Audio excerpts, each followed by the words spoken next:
जिंदगी तमाशा कुशट फिल्म्स की प्रोडक्शन में बनने वाली फिल्म रिलीज होने से पहले ही हमारे मुल्क में बहुत ज़्यादा मकबूलियत हासिल कर चुकी है, लेकिन इसकी मकबूलियत की वजह अवार्ड्स वगैरह नहीं बल्कि इससे जुड़ने वाली कंट्रोवर्सीज़ हैं। वो क्या कंट्रोवर्सीज़ हैं और क्यों कर हमारे मुल्क में, हमारे माशरे में इस पर इतनी तनकीद की जा रही है, यही गुफ्तगू इस वीडियो में करेंगे। और यही नहीं बल्कि मैं चूँकि मिल चुका हूँ उनकी पूरी कास्ट से, अपना तजुर्बा भी आपको बताऊँगा उस फिल्म के हवाले से और उनकी कास्ट से भी आपको मिलवाएंगे।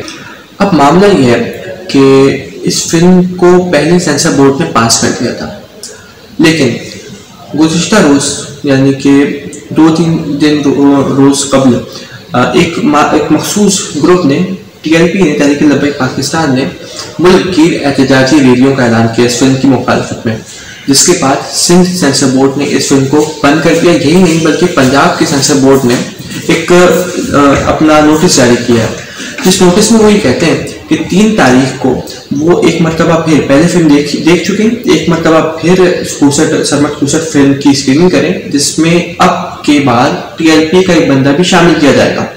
सवाल यह है कि तनकीद करने वालों को ही अपनी कमेटी में शामिल करना क्या खुला तजाद नहीं? और इसी से अगर आगे बढ़े तो कुछ बातें हुई हैं जो कि उसकी कास्ट ने की है, और ये बातें मैं नहीं कर रहा, कि ब्रिटिश काउंसिल ने एक तकरीब का इनेकाद किया था जिसके अंदर उस फिल्म की कास्ट, डायरेक्टर, प्रोड्यूसर वगैरह मौजूद थे। उनका क्या कहना है, बाय द वे सना बुच्चा साहिबा ने इसे मॉडरेट किया था, जो उनकी मुख्तसर से गुफ्तगू है वो सुन लीजिए, फिर अपनी गुफ्तगू का हम सिलसिला यहीं से बांधते हैं। रोल जो आपको कम नज़र आता है पाकिस्तानी फिल्मों और ड्रामा में। दूसरी बात, मैं थोड़ा सोच के बोलती हूँ, सब आहिस्ता बोलती हूँ। I guess actually मुझसे बोल not learn but like had to be corrected multiple times। नहीं हमें इंग्लिश भी ख़राब है, उर्दू भी ख़राब है, पंजाबी तो बिल्कुल एक्टिंग ख़राब है, बेहतर हो सकती है सरमत आप कुछ कहना उनके लिए, वो थोड़ा सा लफ्ज़ में अब वो मैं I think I take that margin of as one quality के अब जो छोटे जो निखार आ रहे हैं वो थोड़ी सी really convoluted and in a very sort of dark character again as she explains it. What are the traits that you say? Not the traits. It was my first project and Sarmat handed me a child, an abusive husband who was also an alcoholic and a gambler in Old Lahore in June ki garmi. So I was just like, how can I do this? I can't. But we managed. So I do feel that, you know, her instinct is that rawness of her approach, like, you know, and she's a thinking actor. And I love that about, you know, untrained or newer people, you know, if they have the right instinct, then it's very easy to mold them into, you know, the truth that. You know, to be able to do this role, मतलब कैसे आपको कैसे मिला नहीं, लेकिन वो तो सरमत ना ही बताया मैं, हैं? तो ऑडिशन इसका भी हुआ था या? मतलब ऐसी 10 लोगों की शक्ल देख के आरिफ इस तरह कास्ट हुआ, मैं तो खाली शक्ल देख आरिफ ने तो सिफारिश नहीं लिखाई है, आई एम श्योर आरिफ की बहुत तगड़ी सिफारिश है। I went through a lot of auditions. I gave 4 auditions, not from the script, but the associate director Sundar, she sent me 3 scripts, different scripts, and I sent to them, and I was waiting for to get back to them from them. And after 2 weeks, Sarmat called me, and they want to meet me, and then they narrated me the story, and I really liked it. First, I thought that it will be a fashion-related movie because I'm a fashion. I have a fashion background. But when I narrated the story, it was completely different, and I have to come out of the box. And I'm always the last one to speak about the movie that you find so well. So it's a relation about the son-in-law, father-in-law, husband, wife, and father and daughter. It was an amazing movie. Strong woman to be your wife, like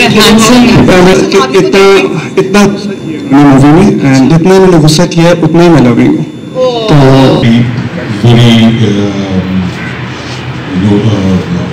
strange scenes with him.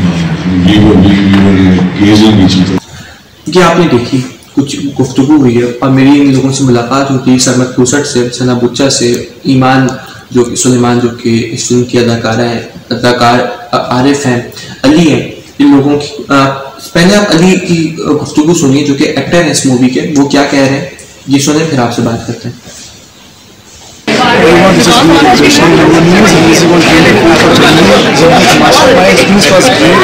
I was professional background, and this is my first experience in acting. Sarmat Khosat is an amazing character. The energy he gave me on the set, it was amazing. Keep watching.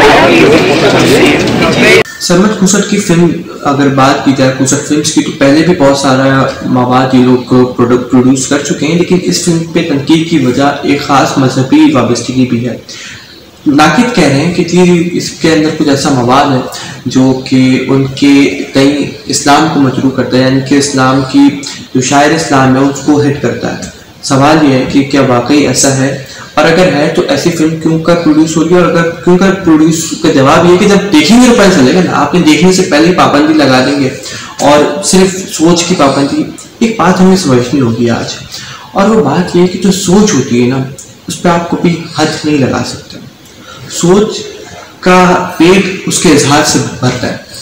अगर यहाँ पाबंदी लगी की तो कहीं और, बल्कि मैं ट्वीट पढ़ रहा था जिब्रान नासिर का, और वो ट्वीट में ये था कि सऊदी अरब में इस फिल्म की स्क्रीनिंग हो चुकी है, यानी कि हम शायद इसका मतलब ये हुआ कि हम सऊदी से भी बड़े मुसलमान हैं कि वहाँ स्क्रीनिंग हो गई है, लेकिन हम नहीं करें क्योंकि हमें इस्लाम खतरे में। खुसट ने एक लेटर भी लिखा इसी दौरान, और बहुत दर्द की बात है कि उन्हें फ़ोन कॉल्स मिली, क्योंकि बात हुई पर्सनली तो बहुत सारा उनको फ़ोन कॉल्स वगैरह धमकियाँ हमें चीज़ें आ रही हैं। उस फिल्म की कास्ट के हवाले से बहुत ज़्यादा सोशल मीडिया पे बात की, इंतहाई नंगी बातें जो शायद मैं अपनी पर्सनल यूट्यूब की वीडियो में भी ना करना चाहूँ।